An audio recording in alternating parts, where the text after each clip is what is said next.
it's very obvious if you just look strictly at the facts that we still have a racialized K-12 system, and that black and brown students tend to be in schools where they're receiving an inferior education. They have a less rigorous curriculum.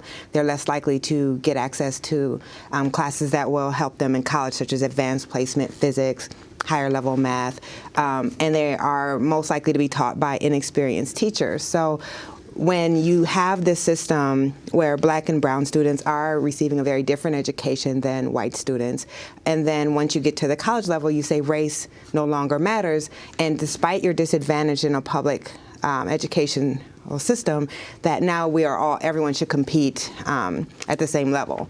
I think in some sense there's just a big disconnect between what's happening on these two levels of education. It's interesting, Justice Sotomayor's dissent, very eloquent dissent against Chief Roberts.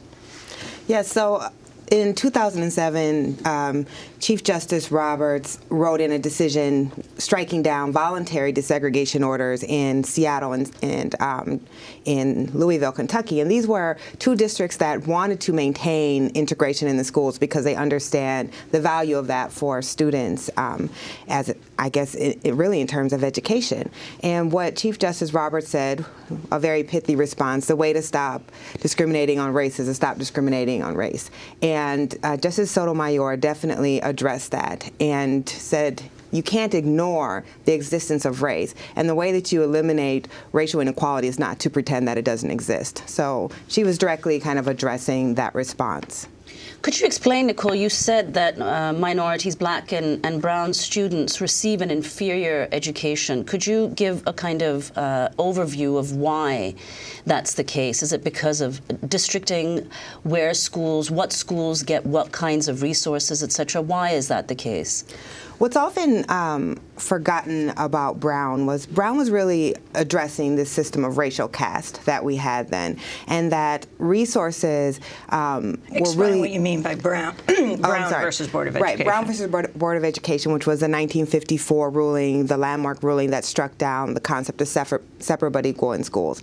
And what it understood was that resources follow white students in this country, that schools that have a significant percentage of white students get better teachers, they get better textbooks, they get better really curriculum. And so today that's still the case. We have not eliminated that kind of connection between resources and race.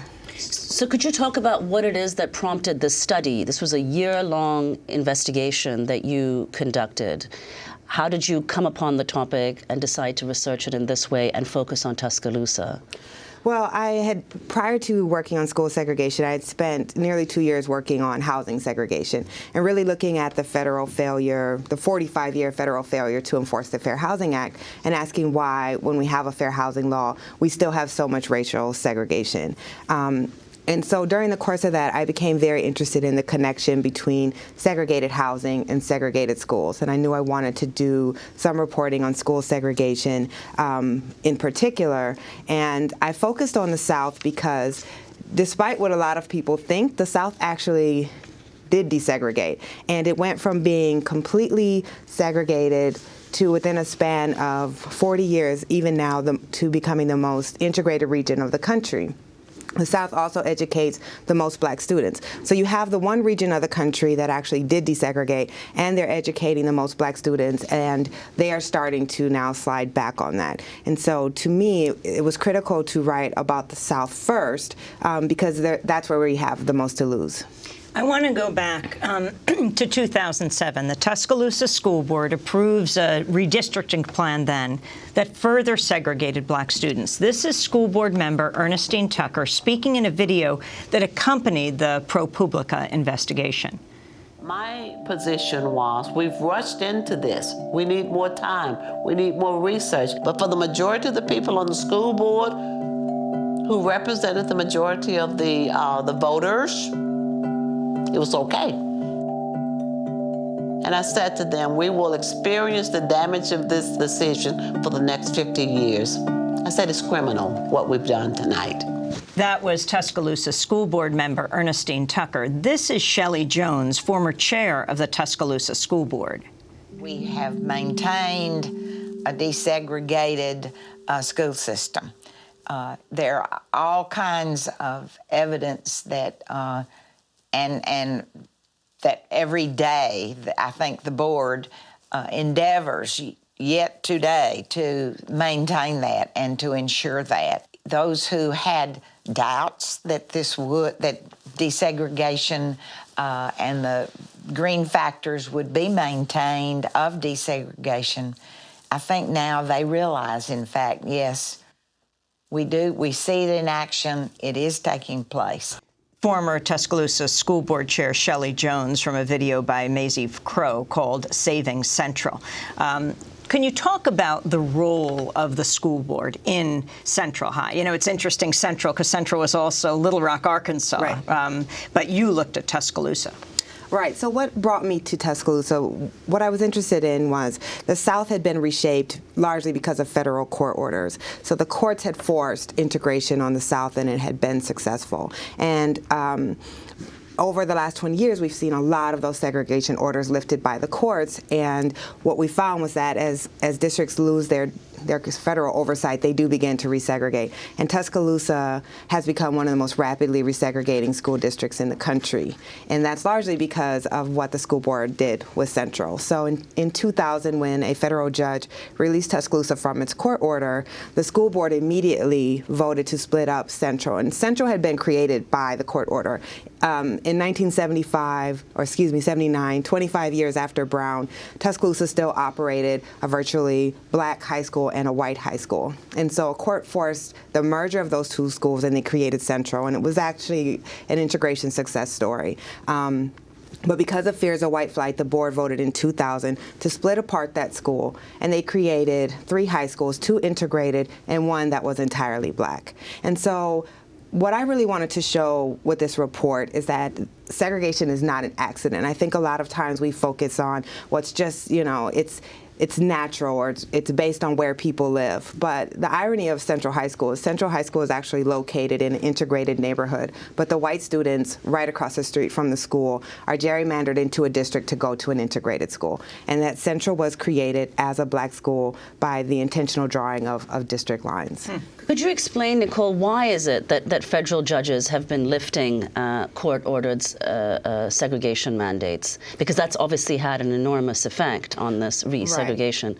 I think part of it is, I mean, in the 90s, the Supreme Court began to really roll back desegregation. And so it made it much easier for school districts to get out from under desegregation orders. Prior to that, the Supreme Court had a very high standard, which was districts had to eliminate root and branch, all vestiges of segregation. But by the 90s, the court was saying that they only had to do it to the extent practicable. In other words, they didn't actually have to eliminate it, but if they showed that they tried in earnest, then a court could release them. So that started to happen, and then during the 2 Bush terms, Bush really had a policy of trying to get as many of these orders dismissed. There was integration fatigue. I think people felt like after 40 or 50 years that enough time had passed, and that we had eliminated anything that could be related to the time before Brown, and any current discrepancies and any current disparities are related to kind of things like neighborhood and poverty and have nothing to do with race. Let's go to the principal of Central. Let's go to Clarence Sutton, Jr. Speaking in the video, Saving Central, one principal's fight in resegregating South, which accompanied the ProPublica investigation. If we did school 8 to 3, like we always did it, we would still be in the same spot. You just can't do school like everyone else does school. It takes me giving up my day, my evening. It takes my wife saying, do what you have to do and be understanding. It takes a faculty to say, we'll come in after school free. Don't worry about paying us. We all donate 2 hours. We'll come in on Saturday. It takes that kind of people. It's a system that's just getting in place, but I feel like we're 10 years behind. So we're working faster to play catch up. When I went to Central High School, I felt special. The whole state thought we were special. You had national merit scholars. You had 4 or 5 foreign languages being taught. You had the best teams. You had a math national championship. But to break that up, that's something I think I would never really understand. That's Clarence Sutton Jr., principal of Central High School in Tuscaloosa, in that video by Macy Crow. Explain who Mr. Sutton is and his role at Central. So Dr. Sutton is the principal of Central, and he actually attended the integrated Central and then was a product of that integration, and now is teaching at a school that is 99% black and more than 84% poor. And so he really talks about the educational struggles, because it's not just the racial segregation, but it's also the segregation of these students by income, that you take the most disadvantaged students and concentrate them in one school, but also don't give that school the resources. I mean, for 10 years, Central didn't even offer a physics class. There were years where it didn't offer advanced placement classes, while the most integrated high school had 12 advanced placement classes. Teachers who were let go of other schools could be rehired at Central. So what people feared would happen when Central was broken apart, which was that these poor black students would be separated and written off, is largely what people say happened at Central. You also suggest, Nicole, that Alabama state officials actively encouraged white parents to remove their children from public schools. Why did they do that, and what was the impact of that ultimately? I think today we tend to forget that there was a reason the Supreme Court had to rule on the issue of school segregation. In the South, it was written into the law. White supremacy was written into the law, and there was a belief that black students should not attend schools with white children. And elected officials fought very virulently against desegregation. And when it became clear that the courts were going to force desegregation, white officials in Alabama and other parts of the South shut down schools. They shut down sometimes entire districts, and they also encouraged what were called segregation academies, which were white flight academies, private academies that were set up to educate white students who were fleeing the public schools. So a lot of times we attribute white flight to busing or to desegregation, but it really was begun and led by public officials. Another striking fact that you bring up in your piece is, while there was this racial segregation, there was an enormous amount of economic diversity. One of the people you profiled, James Dent, one of his classmates at Druid High School was Condoleezza Rice. So how is it that that economic diversity worked together with this racial uniformity? Right. So at the time, in Tuscaloosa and other places, every black person in the community went to the same high schools because the schools were segregated. So no matter how wealthy you were or how poor you were, you went to the same high school. And that economic diversity has always been very important. But now what happens is that in the integrated high schools are largely being integrated with more middle-class black students. And what's left behind in these segregated schools are the poorest black students in the community. And so not only are they experiencing no racial diversity, but they're also experiencing no economic diversity. As we wrap up, I wanted to go to the title of your investigation, Segregation Now. Let's go to that famous inauguration speech by Governor George Wallace of Alabama, who'd been elected as a Democrat on January 14, 1963. Let us rise to the call of freedom-loving blood that is in us, and send our answer to the tyranny that clanks its chains upon the South.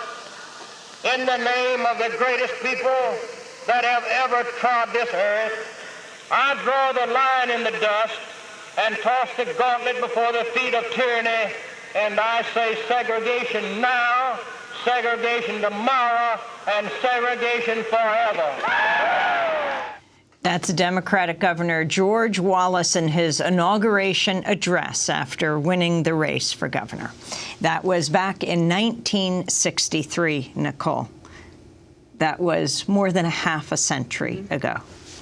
And that is the title of your series that you've spent a year investigating and writing. We chose Segregation Now not to necessarily say that what George Wallace predicted would be true, because it's not. What George Wallace and others like him wanted was all white schools. All white schools don't really exist anymore, but all black schools do. And that's the segregation today, is that 60 years after Brown, and really I show through a single generation of one family, integration is gone for many students. And yet in New York, a study has just shown New York has the most segregated schools in the country.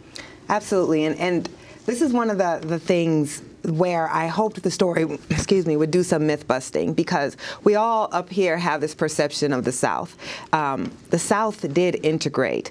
We have never seen true desegregation in the Northeast or the Midwest. And if you look at, in terms of neighborhoods and schools, the most segregated parts of the country for Black people have consistently been in the Midwest and in the Northeast. 73% of charter schools in New York City were deemed so-called apartheid schools, where white enrollment was below 1%.